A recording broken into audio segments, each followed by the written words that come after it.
My wife cheated to save us, the shocking truth behind her affair. Looking back, I can't believe it ended like this.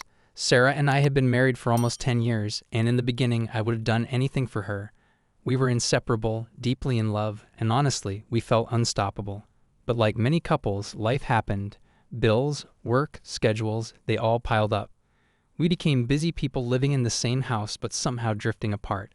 I was working as a sales manager, pulling long hours to keep us comfortable. Meanwhile, Sarah had landed a huge promotion at her tech company, and I couldn't have been prouder. She worked her way up, dedicating herself fully. She was intelligent, driven, and determined.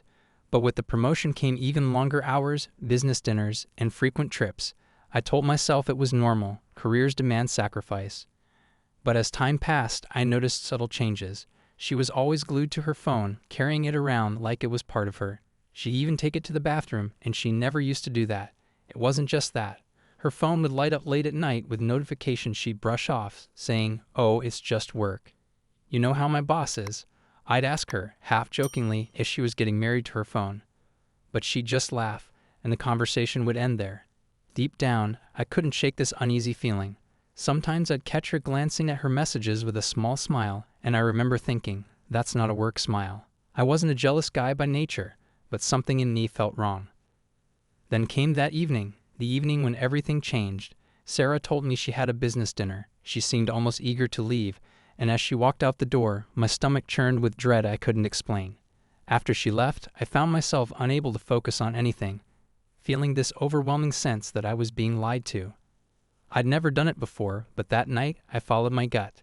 I drove to the restaurant she'd mentioned, expecting to see her with her colleagues, laughing over cocktails and work talk. But when I got there, she was nowhere in sight. I checked the entire place. No Sarah, no colleagues. Back home, my mind raced. I knew something was off, but I needed proof. I logged into our shared phone account, something I'd never thought I'd do, and there it was, a string of texts with someone named Alex. Who was Alex? He wasn't anyone I knew, and I'd heard all about her coworkers over the years. My heart pounded.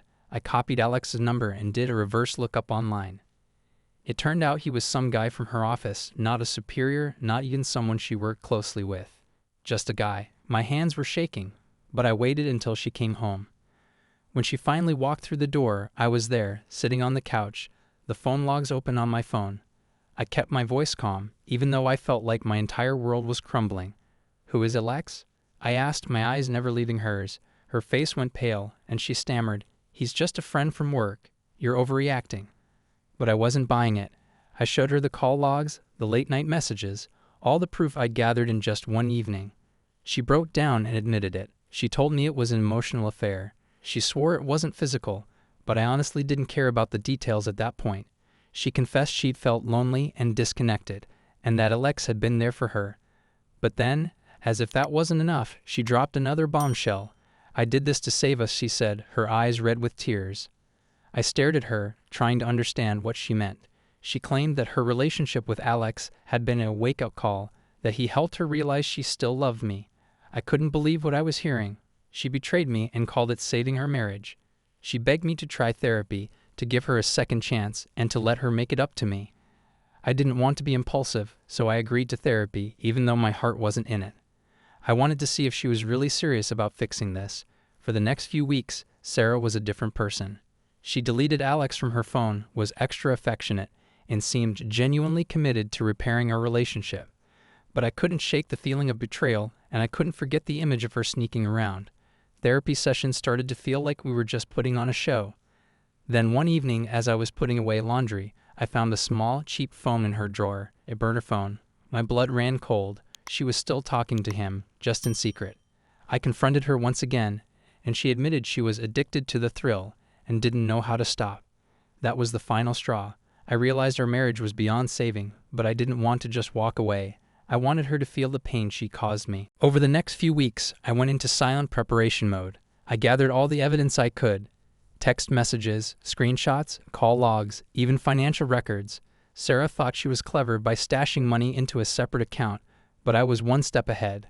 I hired a forensic accountant, someone who could help me track every penny she tried to hide. Finally, the day came. I filed for divorce, and when I confronted her with the evidence, I made sure she knew I had every piece of her betrayal documented. I froze her hidden accounts and claimed my half. But I didn't stop there. I also sent everything I'd gathered about her affair to Alex's wife. She deserved to know, and I wasn't going to let Alex walk away from this unscathed. The fallout was brutal for Sarah. She lost her job because her company had a strict policy against relationships between employees that could lead to ethical issues. The divorce left her emotionally and financially drained, and she tried, several times, to apologize, but I was done. In the end, I moved on. I started therapy on my own and began to slowly rebuild my life, although trust issues have been a lasting scar from everything that happened. Sometimes I wonder if my actions were too harsh, if I could have handled things differently. But then I remember the look in her eyes when she tried to tell me that cheating was saving her marriage, and any regret fades. She made her choice, and I made mine. This time, I'm choosing self-respect and a future built on honesty.